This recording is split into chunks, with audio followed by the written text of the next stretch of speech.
Jesus didn't have a problem with people that's in the streets. He had a problem with religious people. How can I help anybody when when I was not even able to help my own son? I would never do that. I would never do that. And I became that in a matter of minutes when they took my pain pills away. And I said, I'm not where I want to be, but thank God I'm not what I used to be. This is Faith in Your Recovery. I am Randy Davis. Welcome to the battle. Thanks for joining us today on Faith in Your Recovery. We look forward to your participation. Get a hold of us with a question or a comment. We'd love to address it. Our guest today comes to us from the Marion area, John Humphries. Welcome, John. Hey, thanks for having me. Good to have you back. Folks can go dig up your story from before. We're going to take a little different approach today.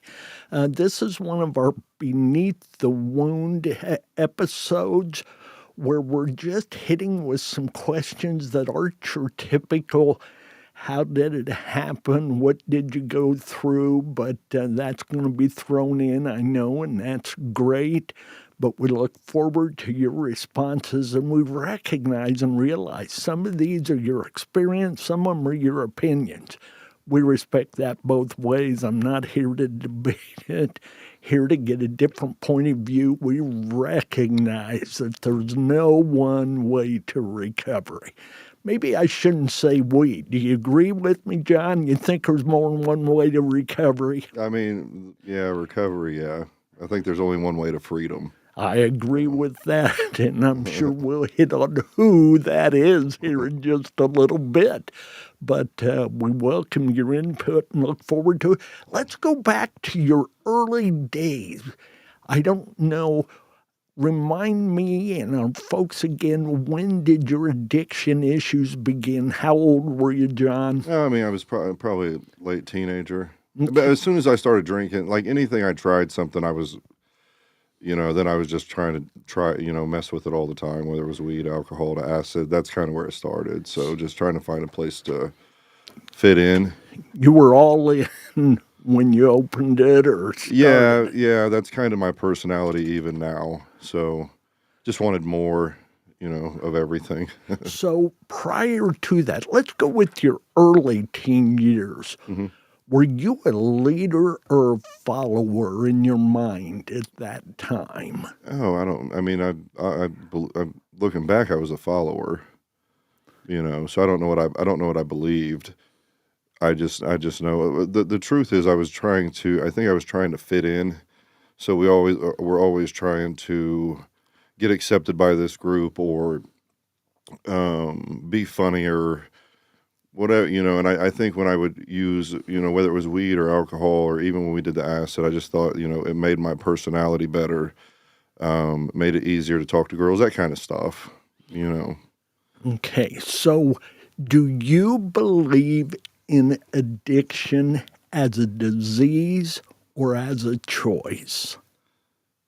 Oh, Randy, you didn't warm me up at all, so we're just going in, huh? We're jumping, buddy. I believe, from my experience, I think in most situations, it is a choice that leads to a disease. I mean, for me, I think that's what I would call it. For me, I made a choice, and then one day I woke up and I was addicted. You realized it wasn't a choice at that point; it was a necessity. Yeah, your mind, heart, and spirit. Yeah, completely dependent, physically, mentally. So yeah, I have always called it a disease set up by a choice. Yeah, that I can guarantee you there will be no addiction if you never use, if you never give it the drug that try, you will never be addicted to it. As simple as that may seem. So define addiction. How do you define addiction? I mean, I think when something has taken control of your life, I don't know if that's the clinical, definition, but for me, addiction was like I was losing control of things that I should have been in control of, and eventually it turns into its bondage, and torment and it takes over everything. I was thinking about that on the way here, because we talked, and this, being here in Anderson, this is kind of where my, substance use was at its worst, and it's just, when I'm driving here, I remember like it was just constant torment. Was there did you sense any feelings of triggers on the way here? Driving that old path, going to where so much had taken place. No, no, I'm on an assignment now. You know what I'm saying? And in that, like, I know what I'm called to do, and I know, and I remember like not having control and being in complete bondage, and I don't want that life back. So I don't want to say that I don't have triggers or whatever, but I don't. There's not temptation to go back to that. I'm almost 13 years in on this. And I have my daughters depending on me. I have people depending on me. So we're just on a mission. I don't have time. I don't have the time to stop. What is that mission, John? Share that with our folks. I know you well enough to know. Well, I mean, I think that, like, we have a lot of things that we're working on, and God has entrusted us with. And I mean, the mission, like, it's constantly changing, but we're trying to help people get the message out there that Jesus Christ saves. And that's what I was talking about with freedom. Like, I'm not, there's sobriety, there's recovery, and then there's freedom in my world. Sure. So I love to hear people's testimonies, and we've worked really hard. Kind of, you know what I mean? Kind of starting when I met you and saw the A Better Life Brianna's Hope set up. It was like this, but just like, like spreading it intensely. And that's what I'm passionate about. And Jesus Christ has done something in my life. He's restored, he's given me new life, and like my biblical assignment is to tell the world about that. Okay. Here's a question I don't know that I've ever asked before. If so, it was your old buddy Brian Blevins that I asked. Okay, so do I get to phone a friend on this? Can I call Brian if I need to? Yeah, we'll give you that. All right. Do you believe recovery is choice or disease controlled? We're talking about addiction being a disease. Is recovery, is your choice more powerful than the disease at that moment? Or how do you see it? I think that's going to be different for everybody.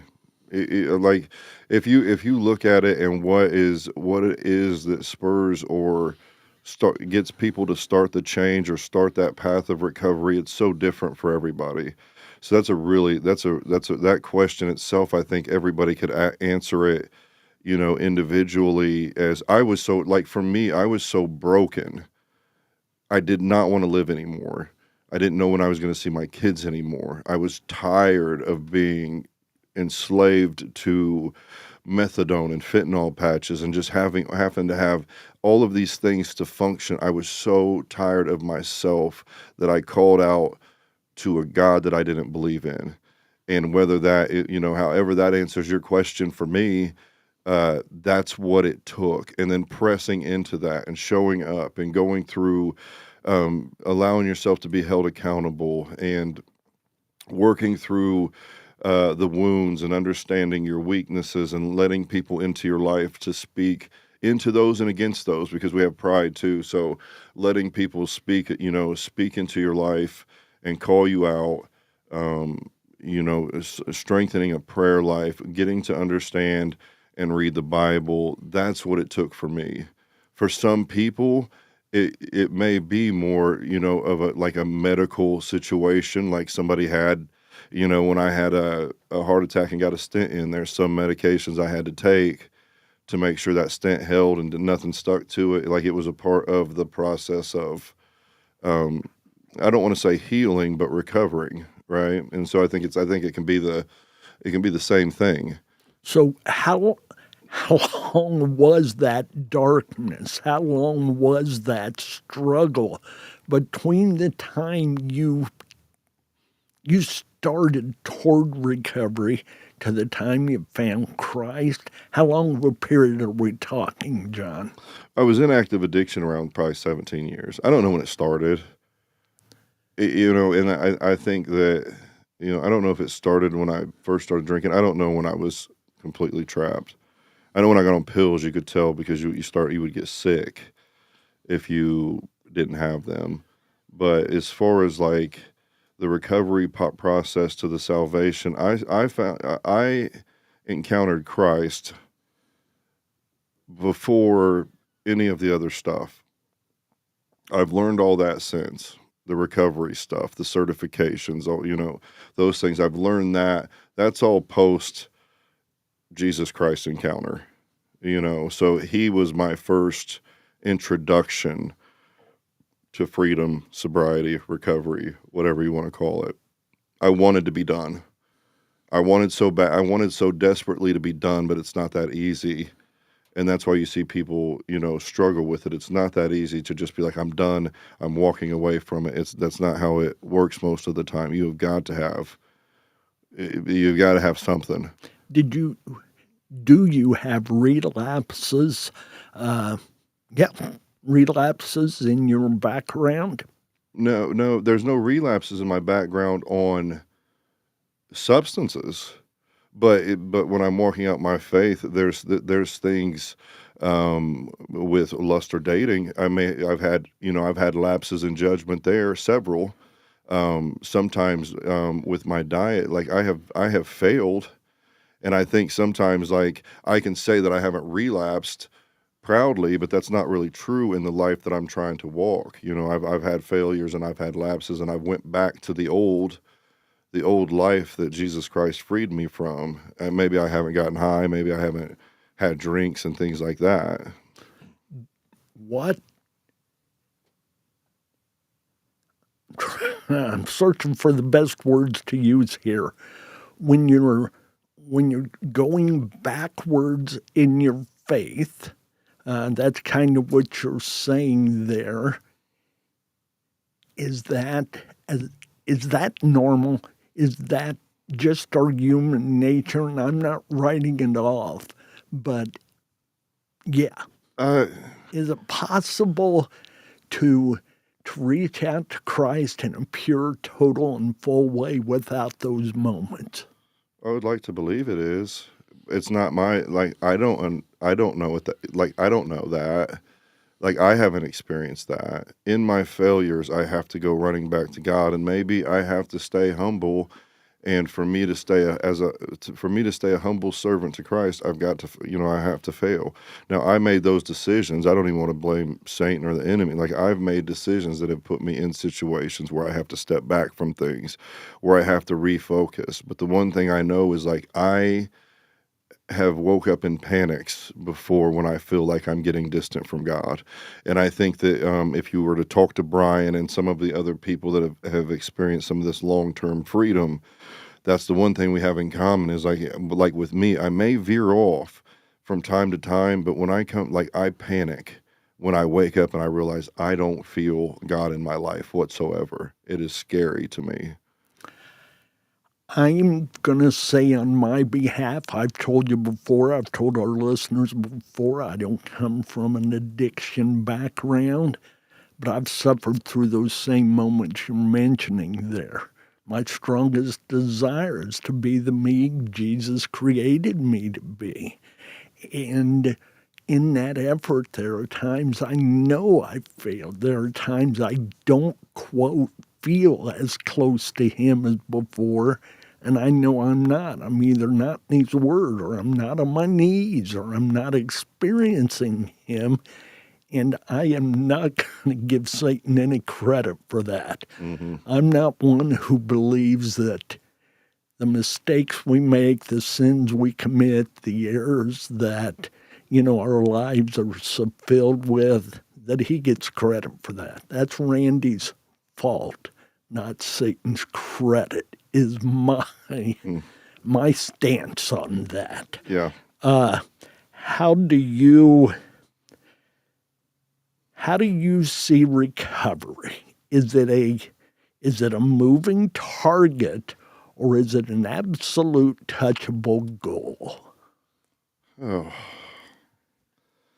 I mean, I think the way that we're looking at recovery now is like it's taking steps towards um, freedom, maybe abstinence, like whatever it is, like it's taking one step at a time.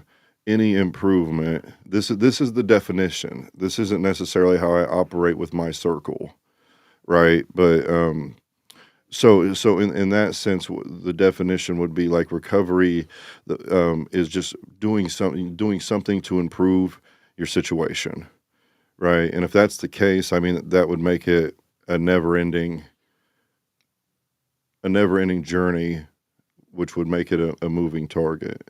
I personally, when it comes to that, I would hope that the ultimate goal is freedom, um, sobriety, like nothing, with no assistance. However, everybody has to walk this out differently, and we get into these arguments about what is sobriety and recovery. And I understand, like I understand both sides. I know that I want the people that I work with to experience complete freedom, but they have to, the journey there, the walk there can look a lot different for people, so recovery is like recovery as the way that it is designed and talked about now is I am taking steps, doing something to do better today than I was doing yesterday, or not falling back to where I was yesterday.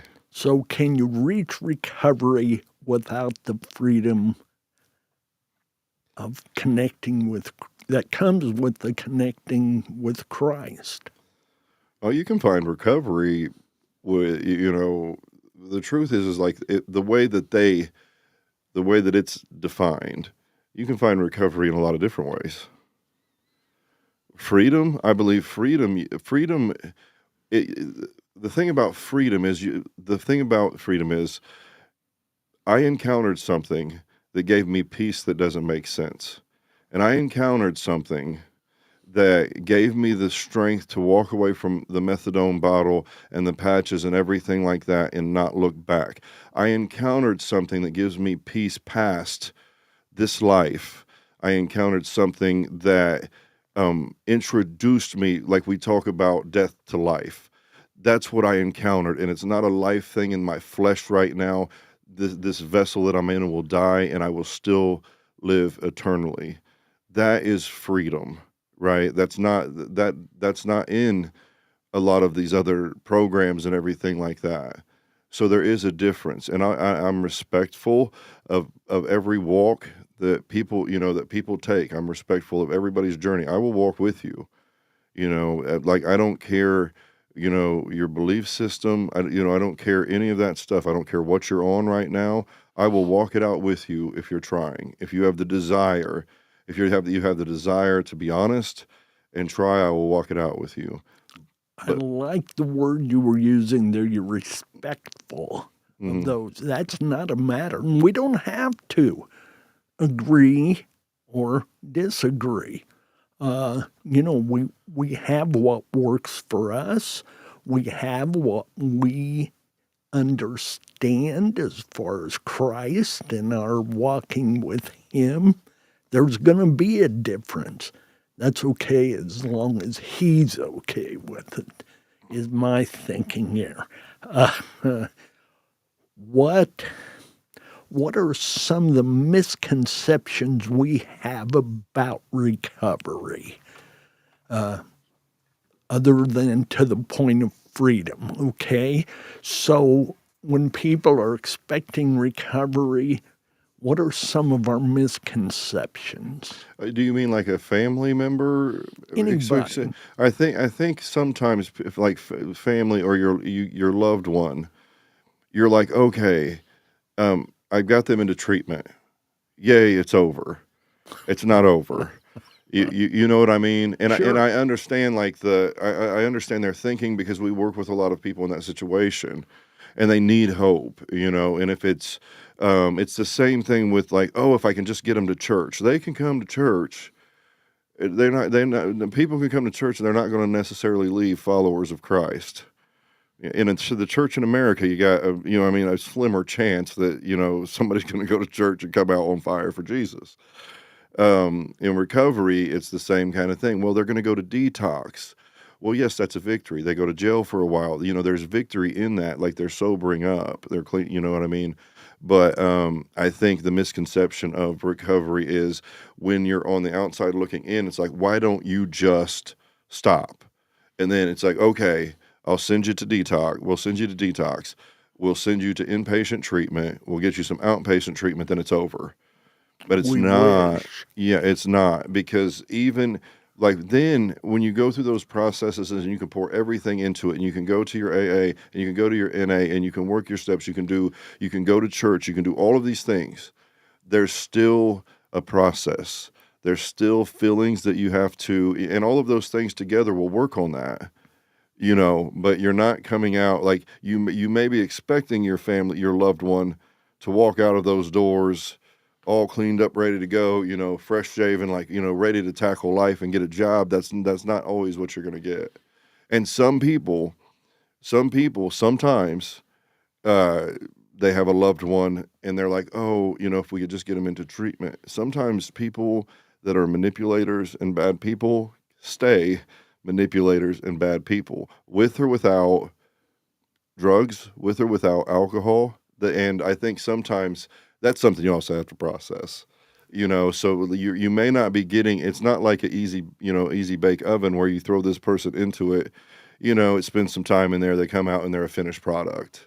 You know what I mean? That's not how it works for any of us. Even with my story that may seem like a miracle and radical, like, no, I'm 12, almost 13 years into this journey, and the people around me still have to deal with nonsense and silliness and stuff from my past, and I have to get checked on a fairly regular basis. I hope less regular as I get older, but, it's still a regular basis. That leads into this next question.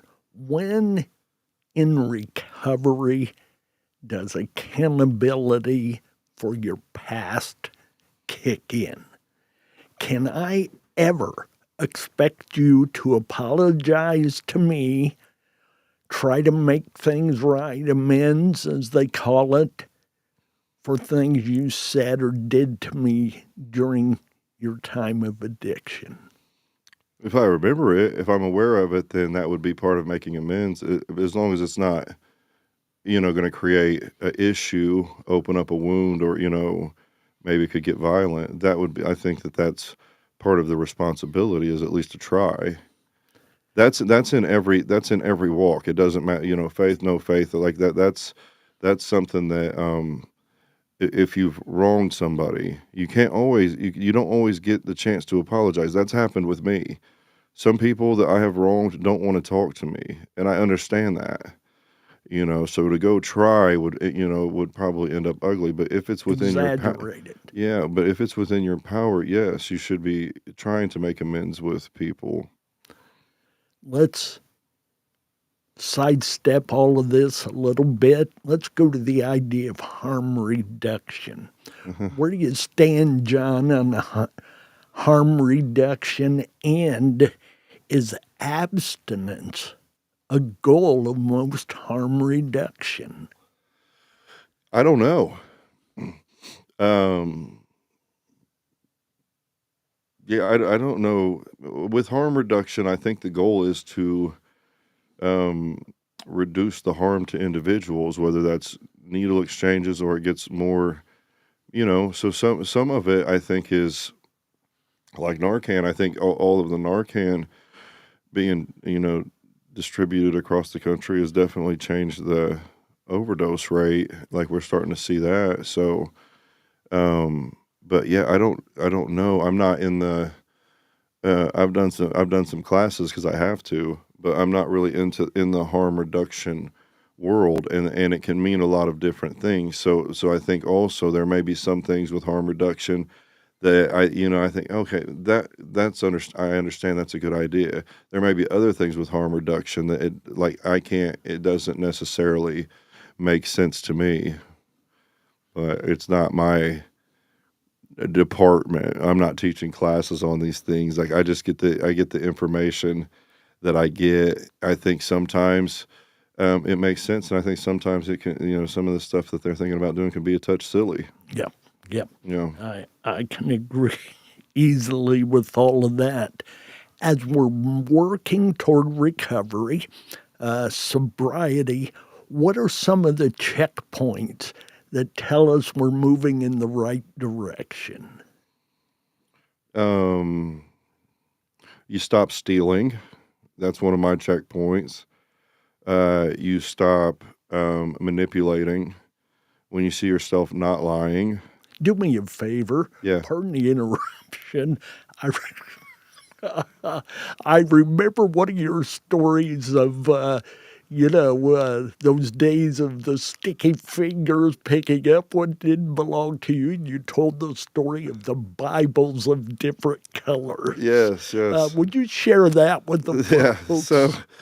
So this happened in Anderson, but I think we're outside of the realm of something I can get in trouble for. So, but we started. So my brother and it's my sister-in-law now, but they were girlfriend and boyfriend at the time. They were going to Anderson University here, and they invited me to this church that was like this rundown school. But I was still getting high, and the only reason I was going is I wanted my daughters to like live a better life than me. And I was like, maybe the Jesus thing will work. I didn't believe in any of it. And we would go there, and they had like the coffee shop, and there was people with dreads. It was just a really cool little church, but they didn't have the organized Bibles where they gave them out. They had like this free Bible rack, and every week I was a thief, and every week I would go in there, and I would grab a Bible, and then I would take it home, and I wouldn't be able to understand it. It was like I don't. But as I was going, I was getting different colors of Bibles, and different versions, and I was just stealing Bibles. And one Sunday, I went in there, and there was this big, huge blue Bible. This thing was like this wide, people, if you're watching. And I looked over, and I had walked by the rack, so I didn't grab it when I walked in. And the whole service, I don't know what they preached, I don't know what they sang, nothing, because I was just looking at this Bible. I was like, I don't have a blue Bible. And I definitely don't have a Bible that big. So like I'm focused. It's like I'm getting that bad boy. As soon as we leave, like I'm snatching this thing up. And so we get done. Everybody's shaking hands. I ain't playing all that. Like I'm headed to this Bible rack to get this Bible. And I grabbed it. And what's interesting is, so I got home with it, and it was the first Bible that I had got that I could understand, because it was a study Bible. And I got to reading in it, and since I could understand it, I started reading Matthew. And one of the most beautiful things about my story that I don't talk about a lot, because this was before Radical Encounter or anything like that. My house was chaos. Everybody was fighting all the time. There was 3 kids just running around like nutcases. We were running around like nutcases. And I started reading Matthew, and when I would open up that book and read it, everything around me would calm down. Nothing changed except for internal stuff, but I would read these stories about Jesus. I didn't believe in him. I thought I was reading fiction almost, but as I would read it, there would be a peace in my spirit. So I found myself, and I didn't know what was going on, but I found myself going back to this blue Bible and reading it. And I've never been a reader, never been big into reading, but I just always, when I had a chance, even if it was for 5 minutes, I would get into that Bible and I would feel peace. But that's the blue Bible story. I just have a question on that. As you look back at that now, was that your desire to, quote, steal another Bible? Or do you think that was God's design to get you in his word? It could have been both. He could have been using my mentality. And I don't know, like he may have just like had this thing highlighted like you see in the movies or something, like, so I couldn't like look away from it. I don't remember it that way, but I think that Bible stayed with me. This Bible stayed with me. I think when I moved and everything, like, I got out with my backpack, this Bible stayed with me. And then I had somebody we were at the gym, and he was about to get married, and he was like, dude, he was going through some stuff, and he was like, I need a Bible I can understand. And I was like, dang it. Because I knew, like, I've got one you can understand, but this is like my dude. Like, this is my ride or die Bible. But I gave it to him. And I just remember, like, when he was driving off, like, I felt good to give him the Bible, but it was also like I was mourning. Like, that Bible was I stole that. Gave your Yeah. best friend away. Yeah. But yeah, I think that I was meant to have that Bible and that experience because it was starting to introduce me to Jesus. I didn't believe in it, but I was just getting this introduction to this man that eventually would save my life. Yeah, yeah. Okay, let's go back to the Back on original topic. question. Tell you what it was. Yeah, repeat that, please. The idea, what are some of the stepping stones along the way to recovery that you can recognize? I'm getting there, and you started off with I think stop the stealing. I think like when you find yourself like recognizing that recognizing that you're about to manipulate a situation and not do it. But this is another thing that's different for everybody. For some people, it's getting their permit and license. It's getting their driver's license reinstated. It's getting a job. It's reconnecting with their kids on some level. It's reconnecting with family. It's getting into groups, and being open and really like working programs that work for them. And so it's going to be a different thing for everybody. I can sit down with somebody and their stepping stone. I never had lost my license, but for some people that's a huge milestone when you start to get those fees paid or you get a reinstatement. For some people, it's like going into probation and not fearing having to pee in a cup, so it's going to be different. There's different little milestones for everybody, but it's good to remember those little milestones of like, oh gosh, I remember the first time, I had, like for me, like I had to pee in a cup for a job and I was still stressed because like, for years, it was not my, you knew that you were trying to beat something or, there was a chance that something would show up. So it's different for everybody. But those are fine examples, and I'm sure they fit not everybody, but many for certain. So let's kind of come up to date.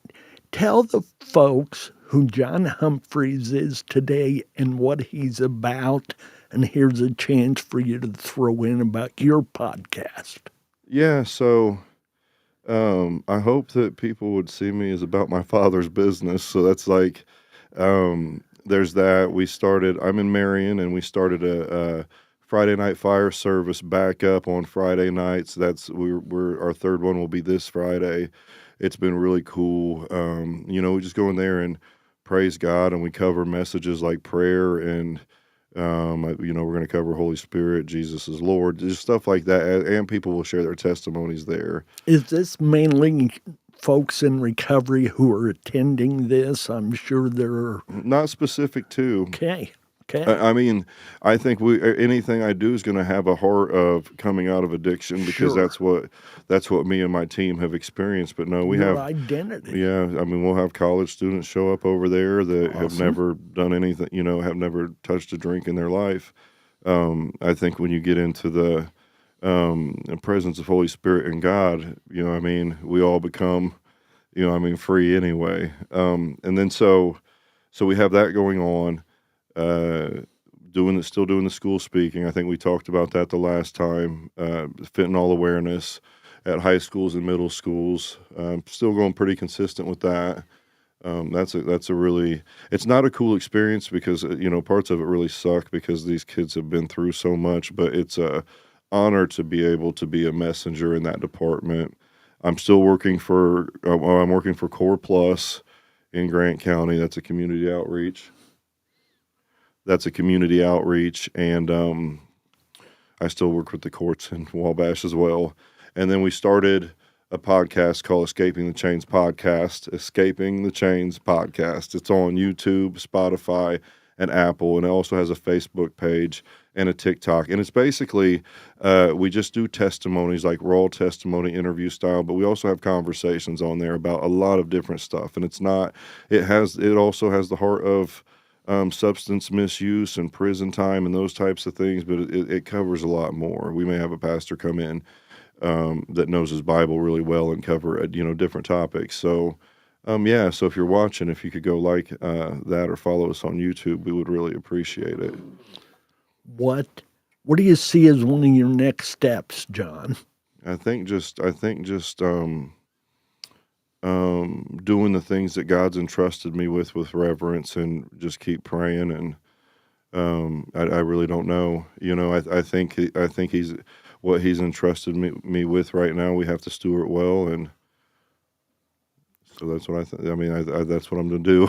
The scriptures are clear that if we respond to the little, that he'll reward us with making it greater. Yeah. And I'm at peace. Like, if we're doing the stuff we're doing right now, like I have goals and stuff, but like if I look back to where we've come from, it's an honor to be in the space that I'm in. It really is. We have a question, Eric. Will you share that question with us? Yeah. Let me get it pulled up. John, where are the girls' mom? Have you always had them with you? Well, everybody told me it was impossible. That's another part of the story. Like, we're on escaping the chains with that testimony. But yeah, they told me it was impossible, and I think I got custody of them maybe 11 years ago, but they were with me a year before that. So they've been with me for almost 12 years. And I don't I don't really want to tell somebody else's story, so I won't get into what's going on with other family, but they're doing amazing. Remy's a senior. Me and Blaze go to the gym. She squats like 5 times a week. So, but yeah, they're doing really well. So Good. John, is there anything you want to close this up with? We're getting near our time here. We've given a lot. I've thrown a lot at you. I appreciate your responses. What would you like to add? Just have grace with each other. Their accountability is important. And just get around the people that you see living the life that you want to. And that can solve a lot of things. So it's just really cool to be back in Anderson for this, because of the life I lived here for so long. So I'll probably drive around when I leave here and stop by a couple places, maybe do some videos or something. So the right kind of places, yeah. Yeah. All right. So, well, folks, thank you. We hope you'll subscribe, you'll get involved with us here. We've enjoyed bringing these interviews to you, the folks we've been able to meet and connect with. John and I have been friends through the recovery work, probably close to 8 years now. Whenever you guys started, first year. Okay, well, then 10 years. Yeah. Because we just celebrated our 10th year, and we've touched base quite often in many ways and been involved together. So we appreciate God's design of that part of the plan. And we trust that you too are seeking that freedom through his son, Christ. So join us again. We'll be back with you. This will break, other than just being live here. It'll drop on a Friday morning in about 2 weeks. So God bless, take care, and above all, stay in the battle. Amen. Amen.